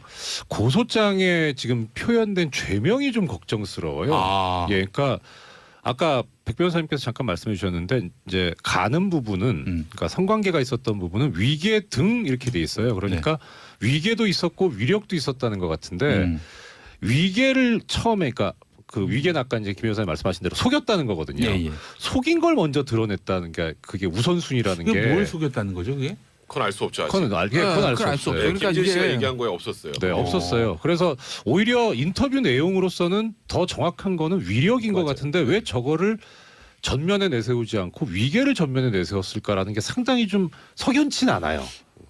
이게 그러니까 저 수사기관도 굉장히 힘들 겁니다. 이거 일반인이 아니잖아요. 예. 뭐 대선 주자입니다. 참 유력한 대선 주자니까 네. 유망한 정치인이었기 때문에 언론이 모든 관심을 가져서 굉장히 좀 부담스러울 건데 예. 이게 이제 조사를 했을 때 아마 두 가지를 볼 거예요. 하나는 당시에 있었던 대화들, 대화 구성, 안정 뭐라고 말았다, 김지 뭐 이런 부분들도 있지만 이게 뭐 이정열 전 부장판사 이제 성범죄 만약에 형사사건에서 많이 보셨겠지만 이 성범죄 사건들 기록 보잖아요. 네. 이건 그냥 포르노입니다. 왜냐하면 당시에